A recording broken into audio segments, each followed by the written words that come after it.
We're good? Go live. All right. Good afternoon, everybody. It looks like we have a good amount of people that signed up already in.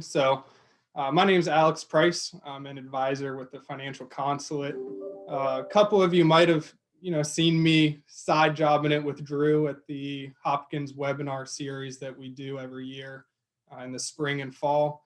And we thought it'd be a good idea to kind of dig a little bit deeper for you guys.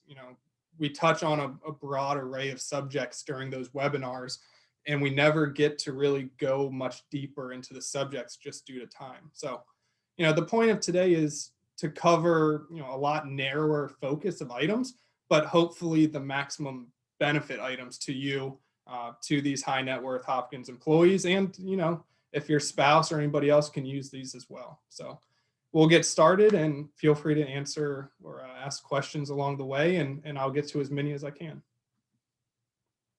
First off, if something comes to you after, or if I reference something on the website in the education center, you have my email there. You can get a hold of me. You have the company number, the website, and on the right, as soon as you hit enter, that dialog box pops up. So very easy to submit any questions that, either we don't get to or you don't think of today.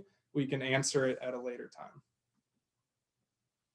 So, if there's one word you're going to get too tired of hearing during this presentation today, it's going to be Roth. If we ever get high production value, there's going to be a Roth counter above my head, and it's going to be probably a couple dozen deep by the time we finish this. But it's just so important on different levels, from your retirement to leaving money behind, for your children, their lives, even currently right now. It's a major key, and it's one of the common goals that we have for all of our clients, regardless of where they work. So, before we jump into different Roth strategies, A, what is Roth money? And B, why is it so crucial to your retirement and beyond? And Roth money is essentially after-tax dollars. So a good example, we have a checking and a savings account. It's already been taxed by our employer. The Fed's taken their cut. It's now been taxed. You take that money and you put it in a Roth IRA. Now, there's a lot of ways that you can make that transition from bank to Roth IRA, which we'll get into. But the benefit comes inside of that account called a Roth IRA. And what happens is it grows tax deferred, just like your 403B or a traditional IRA. But where it differs is on the back end. When you take that money out, it's tax free. So, on the reverse, your 403B gets taxed at the end. This, once it's in there, grows tax free, comes out tax free, which is why it's so important. And now we're going to get into how can you accumulate Roth money. The first and easiest is if you can just go directly to a Roth IRA. Now, the majority of the people on this call are probably above these income limits to where you cannot contribute directly to a Roth IRA. And I just want to say, don't worry, I didn't hype up a Roth IRA just to tell you you can't do it. There are ways that you can, and there's ways that you can do it in the most tax efficient manner for yourself. But if you're within these income restraints, you can take $6,000 and you can put it directly into a Roth IRA as long as you have earned income. So as long as you earn at least that $6,000, you can put $6,000 in. As well as if you're over 50, you get an additional $1,000 catch up. And, I mentioned that a lot of the people on this call may be over these income limits. And I just want to point out, think about your children and where they are in their lives right now. Are they starting their first job? Are they just starting in their careers? We want to leave behind money for our children, but even more beneficial than that can be the knowledge of how they can begin saving in a smart manner. It's something that the younger people at this firm are doing right now. If you ask around, Roth IRAs are very popular. Roth 401ks starting early. So, I mentioned if you're over those limits, you're not forgotten. There's ways that we can do this. And I'm kicking it off with one of the more complicated of the strategies. We lead this off with a "don't try this at home" catchphrase. And it's true. There's a lot of moving steps, and there's a lot of record keeping that if you do this on your own, you are the responsible person for making sure it's accounted for correctly. So I like to start out all of it. If you need any help with this, if you're a client of ours and we're not already doing this for you, or if you want to talk to us more about it, we strongly urge you, if you're doing your own tax return, to be familiar with it. Or if you have a tax professional, make sure that they know you're doing this strategy. So with that being said, what is a non-deductible contribution? So I mentioned IRA limits. You can do $6,000 a year or $7,000 if you're over 50. Well, normally, if you did a traditional contribution, you would put that money into the account and your taxable income would then go lower on your tax return. Your AGI would decrease by that amount. The non-deductible being thrown in front of that contribution means you're putting that money into the IRA, but you're saying, don't give me the deduction for it on my tax return. It's filed a little bit on, you see Form 8606. That's where it's going to be kept in your tax return. So if you do this strategy on your own and you do TurboTax, make sure that form gets filed.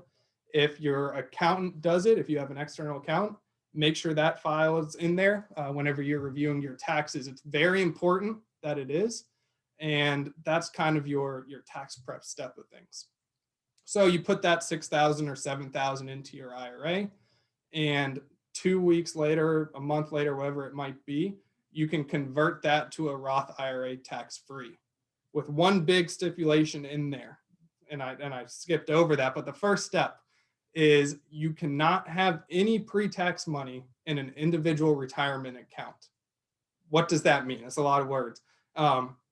If you have an IRA outstanding, let's say it was an old 401k that you rolled over into a rollover IRA, and it's outside of your company plan, you need to get that money inside of your company plan before you can do this rule. It has to be done by the end of the year. So that's one of the other moving pieces to this. If your plan allows, Hopkins, they've been kind of, on and off about whether you can do this strategy. We've had clients that have been able to. We've had some clients where we call in to move the money into the 403B and they ask for records to show it came from a separate retirement account with an employer. We have to call to figure out, but get all of your pre-tax money into your company plan by the end of the year. You put the $6,000 in the IRA, we convert it to a Roth IRA tax-free. These are the rules. This is the law as it stands today. There's no telling what future years could have in store. You're going to have to monitor it before you go through with all these steps. And we have, our client services team is on top of it when it comes to this. They have their spreadsheet of every client that has this strategy. We're making sure that the conversion actually happens. We're making sure they don't have any other IRA money. And we're making sure that we bug them every year to make sure it gets done if they haven't been proactive about it. So one way to get Roth money if your income is too high, non-deductible contributions to a Roth IRA. Next one here, Roth conversions. We all heard of Roth conversions. Essentially it's just taking pre-tax money, paying the taxes on it, putting it in the Roth IRA. So we're going from traditional IRA to Roth IRA. Sounds great. It sounds like it just magically happens. It goes over there. I get tax-free growth, tax-free distribution later on in life. But, it comes with a price. You're paying the taxes up front. And in turn, this increases your AGI in whatever year the conversion's done. So why would I want to pay these taxes now whenever, the money's already tax-free? I didn't have to pay taxes on it. I'm not going to have to worry about it for 40 years and then it's going to be taxed. Why would I do that today? And the reason being is, tax rates are very low right now. If you're in that 22 or 24% area, 30 years down the road, do you think you're still going to be in a low tax situation? Or do you think the taxes could be higher, regardless even of what your income is? Could taxes just go up over time? And the answer is yes. It's all to a degree an assumption. Do you think your tax rate now is going to be lower than the future? If so, Roth money is the way to go. So, there's a couple things, everything goes back to taxes at some point in this presentation. If you're a client of ours, We all have tasks right now for every household that we're in touch with, making sure all of these tax break points are considered. There's nothing being left on the table. We're not blowing up the picture or anything like that. So you can't just, willy-nilly convert $30,000 and think you're not hurting yourselves on the back end of things when tax time comes around. One,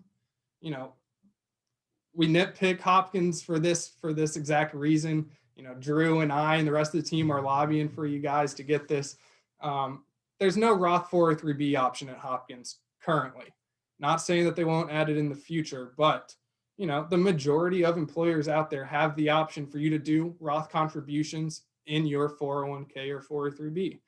You don't have that luxury as it stands today. So another,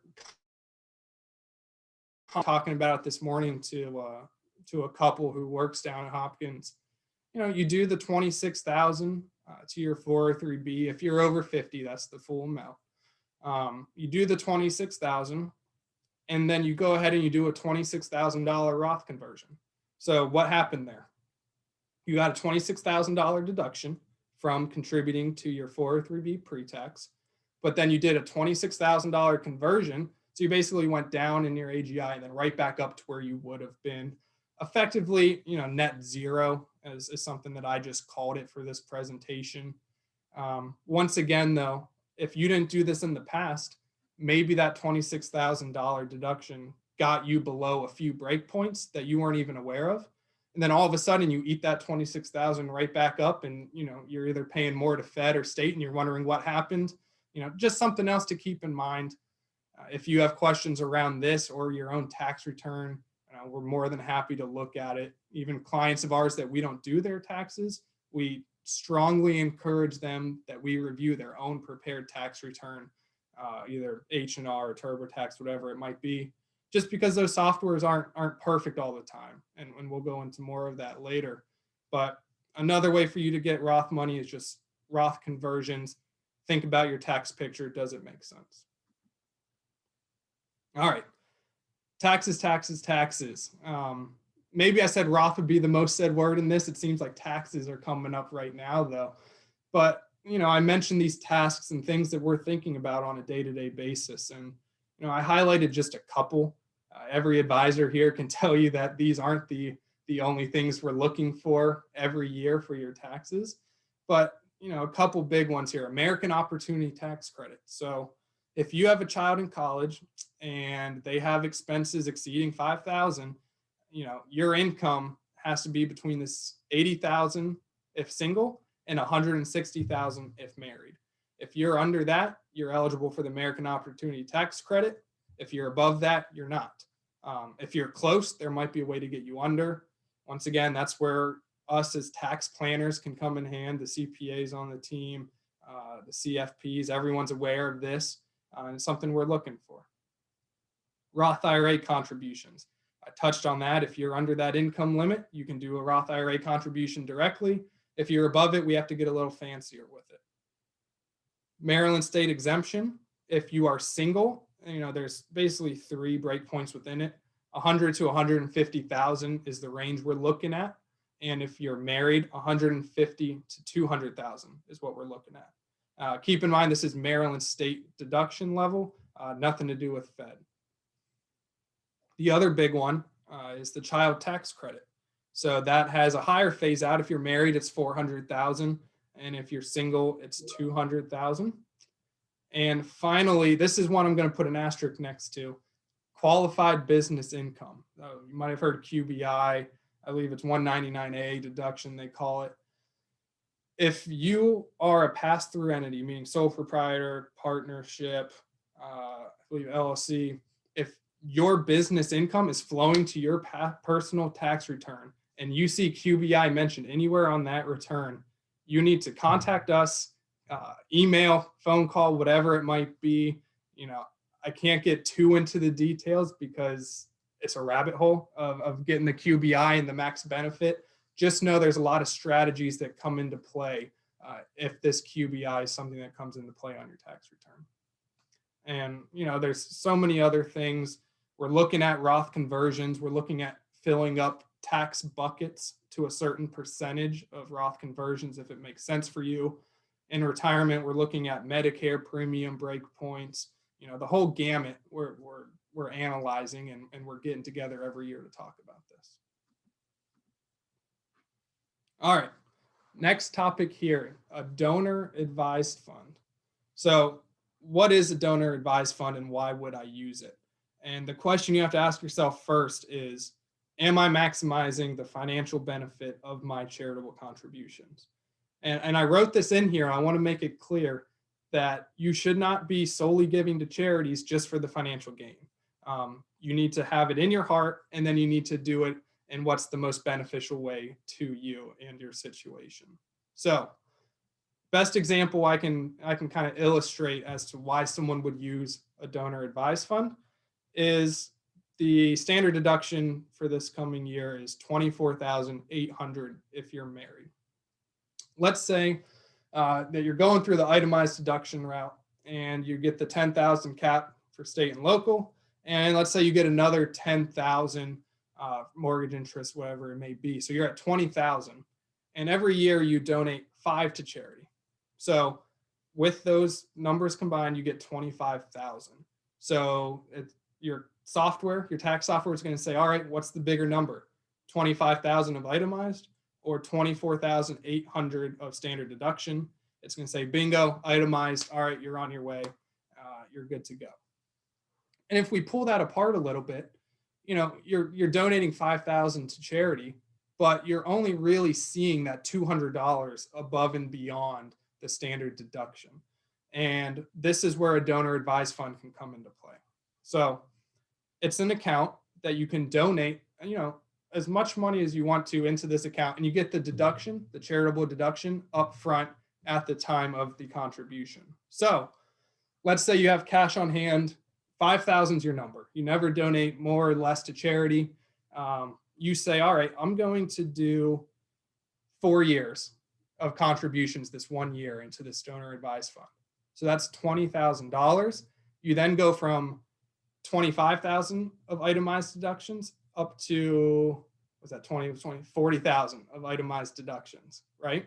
So now you're getting almost 16,000 of a benefit from doing it up front. The next few years after that, you just take the standard deduction and you go on your way. Now, with the donor advised fund, the money's in there. It doesn't mean it needs to go right away to the charities. You're in control of it. You're in control of when it goes out, who it goes out to, and for how much. There's just a quality of life change with it if you're used to doing the monthly check. You don't want them to think that you got lazy with your contributions. You can always just write them a note and say, here's my contribution for the year. Just know it's in place of the following months, whatever it may be. But another more intricate tax strategy that we don't always get to go into in the Hopkins webinars, but something that may be of benefit to you. And of course, it all circles back to Roth conversions. You get this big deduction up front in that 1 year. Well, that opens up the window for, maybe a Roth conversion to eat right back up that deduction, get some Roth money accumulated for you and potentially your children down the road. Keeping along the lines of, if you're charitably inclined, how can we do it in the best way for you? You might have heard of qualified charitable distributions or QCDs. Couple things in here. What it is essentially is a charitable donation directly from your IRA to whichever organization you want to give it to. It's basically a check written from your IRA, their name on it, never goes to you. That's important. So in order to be able to do this, you have to be older than 70 and a half. And that is a hard break point. You have to be over 70 and a half, no questions about it. If you're 3 days before 70 and a half, you can't do this. 4 days later, you can. So that's your first, am I eligible to do this light bulb moment. After that, you have to think about, well, why would I do this? Why would I give money from my IRA directly to charity? And there's 2 reasons.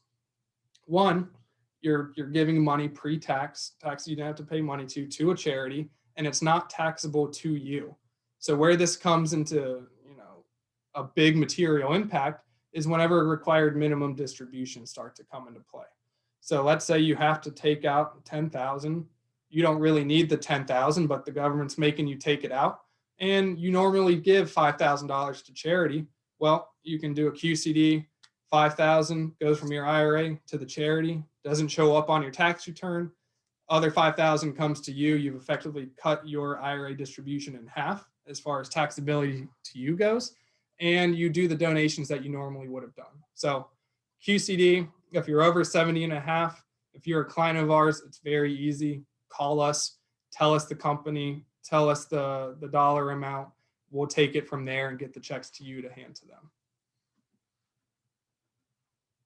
Another cool strategy here, Hopkins, I've heard it from at least 3 people in the last month, I feel, that Hopkins professors never really retire.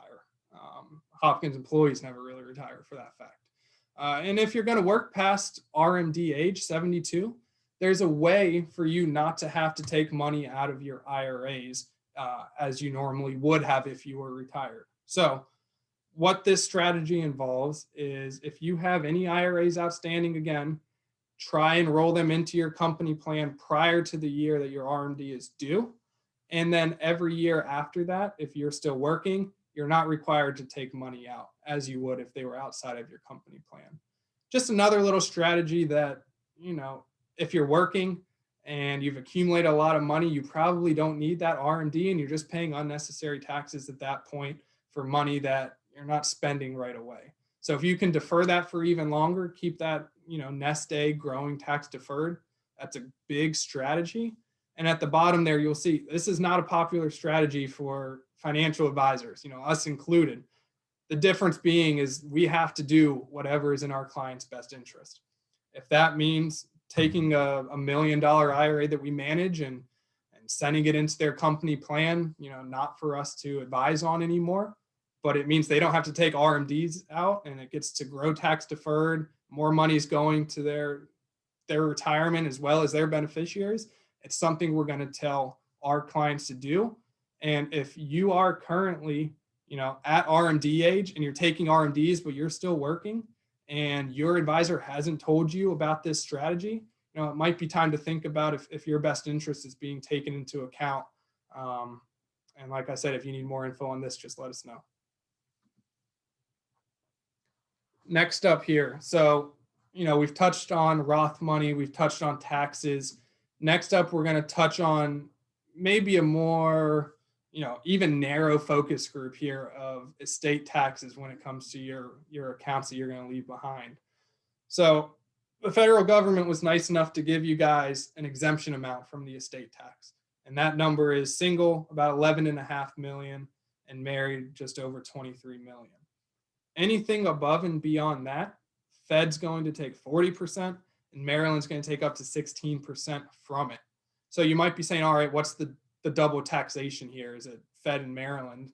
And the answer is it's actually, government side of things, so Fed and Maryland, but also when your kids get this money. So let's say that, you're $1 million above those exemption amounts there. Well, 56% of it's getting taxed, getting taken away. The kids are going to get the other 44. Kids then get the money. They want to buy a house, maybe. They take the money out. It's ordinary income to them, and it's then being taxed for a second time. So, if we can figure out a way for clients above these exemptions to be able to get below the exemption amount, whether that's through insurance planning or whatever conversions it may be, we're going to want to be able to do it. One thing here is there's what's called an IRD, or income in respect of decedent. It's basically a tax deduction if you do pay the federal estate tax portion. It's not a lot. They're not super gracious with it, and it's only on the Fed side. It does not apply to state. So a couple solutions: Roth conversions, get the Roth money, throw it on the counter above my head. We said it again. And also insurance planning can come into play here. With a little bit of a side note, don't go into the insurance agent's office saying, I heard this could be beneficial for me. What do I need? Because you're going to need every type of insurance out there, and you're going to leave, scared and confused and with a bunch of policies that you have no idea why you got into them. So do your insurance planning ahead of time. Go in knowing what you need, talk to us, talk through this insurance plan, and then go in with the course of action to get this taken care of. All right, next up here we have medical insurance. So you have a decision with Hopkins. You have the retiree health plan. Depending on how long you've worked there, it could be beneficial, or it could be not as cost effective as just going original Medicare right off the bat. So you're either going to go Part A, Part B, Part D for drugs, and a Medigap plan. We prefer Plan G for our clients. Or you'll go with A, B, and the JHU retiree. It's a decision you're going to have to make and analyze whenever that time comes. But a couple key things, I mentioned working past R&D age. Well, people also work past their Medicare age, 65. So if you are one of those people who did not sign up for Medicare Part B because you're still working, you're still covered from Hopkins, and you go to apply, maybe let's call it age 70. There's a couple forms you're going to need to fill out. The HR office there is very helpful with it. The clients I've worked through have had no issues getting this. But you're going to need what's called the L564, showing that you had healthcare coverage through Hopkins, and that grants you that special enrollment period to apply for Medicare after age 65. And then you're going to need the CMS 40B to actually apply for Medicare itself. One key thing here, and I don't go into detail anywhere else with it, but I have heard from a couple clients that they believe Hopkins now provides a high deductible health plan for you to choose an open enrollment. I know open enrollment just passed, but if next year comes around, you see a high deductible health plan with an HSA, call us beforehand, let us look over your benefits, see if it's right for you. But a key here is that if you sign up for Part A or B of Medicare, you're effectively locked out from contributing to that health savings account anymore. So if you're not signed up for A or B and you get that high deductible health plan, call us before you make any changes or anything like that, because that HSA is an extremely valuable tool and we want to make sure we can use it for as long as possible. All right, so without diving too deep, those were the main areas. Once again, the point of this presentation isn't for you to necessarily become an expert on these. It's for you to think about if it relates to you. Think about if you want to be the person that's initiating these or going through these steps, or if this kind of sparks something in your head and says, all of this sounds really important and sounds like it could benefit me. It scares the crap out of me to do non-deductible contributions. I still am not 100% sure what that means. Let me contact Alex. Let me contact the team, learn more about this, learn if it's right for me, and if I want to proceed forward.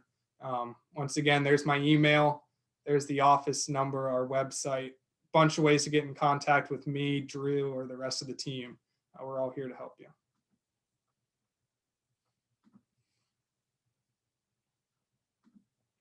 All right, let me look at the questions here. So we have one question about Roth money. You mentioned 7K of over 50, but also mentioned 26,000 Roth conversion.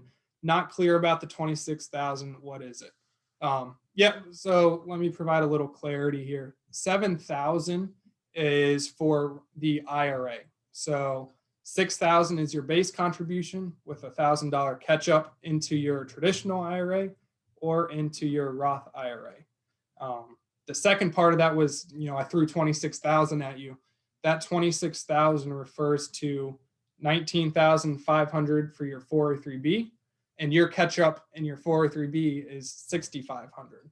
So add those two numbers up and you get the 26,000. So 7,000 with the catch up for IRA, 26,000 with the catch up for your 403B. Those were the two numbers there.